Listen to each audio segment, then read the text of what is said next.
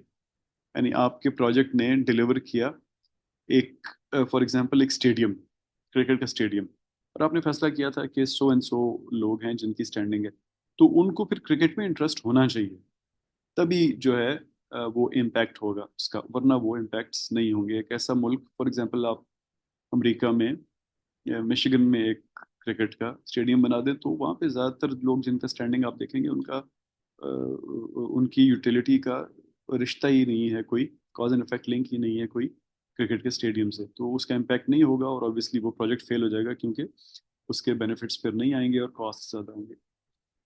اور آخر میں لکھا ہوا ہے estimates are used such as most likely اور ایکسپیکٹڈ مانیٹری ویلیو. تو پھر آپ پریڈکشن میں جہاں ایک طرف ریگریشن انالیسس وغیرہ استعمال کرتے ہیں, تو وہاں پہ اسٹیمیشنز بھی استعمال کرتے ہیں. اسٹیمیشن کے بہت سارے طریقے ہوتے ہیں جس کو ہم انشاءاللہ جب ہم ڈیٹیل میں اس چیز کو پڑھیں گے تو دیکھیں گے. اپنی ایگزامپل پہ واپس آتے ہیں, تو اپنی کوکلا ہائی وے والی, تو 3 different types of road users ہیں یہاں پہ. ٹرک ڈرائیورز ہیں, بزنس ٹریولرز ہیں, اور لیجر ٹریولرز ہیں یا ویکیشن پہ جو لوگ آئے ہوئے ہیں. تو یوزرز کو اس طرح سے اس لیے پارٹیشن کیا ہے کیونکہ ان تینوں کے بینیفٹس جو ہیں they very quite a but, یعنی ایک جیسے نہیں. ایک کو, بزنس والے کو پرابیبلی پیسے کی ٹرمز میں فائدہ ہو رہا ہے اس کے بزنس میں, جو ویکیشن ٹریولر ہے اس کو ایک انٹینجیبل فائدہ ہو رہا ہے, خوشی مل رہی ہے, ایک ریلیف مل رہا ہے, اور جو ٹرک ڈرائیور ہے اس کو ایک لارجر بزنس سینس میں سپلائی چین کے پوائنٹ آف ویو سے فائدہ ہو رہا ہے. تو یہ تینوں کے فائدے چونکہ الگ ہیں, تو اس لیے اس طرح کیٹیگرائز کیا گیا. آپ کو بھی جب آپ اپنے یوزرس کو ڈیفائن کریں گے تو آپ کو فیصلہ کرنا ہوگا کہ آپ نے ان کو اس طرح کیوں ڈیفائن کیا. یہ تو ایک ہی طرح کے لوگ ہیں, کیوں ان کو الگ الگ کر رہے ہیں؟ تو آپ بتائیں گے کہ اس وجہ سے میں نے ان کو الگ الگ دیکھا ہے.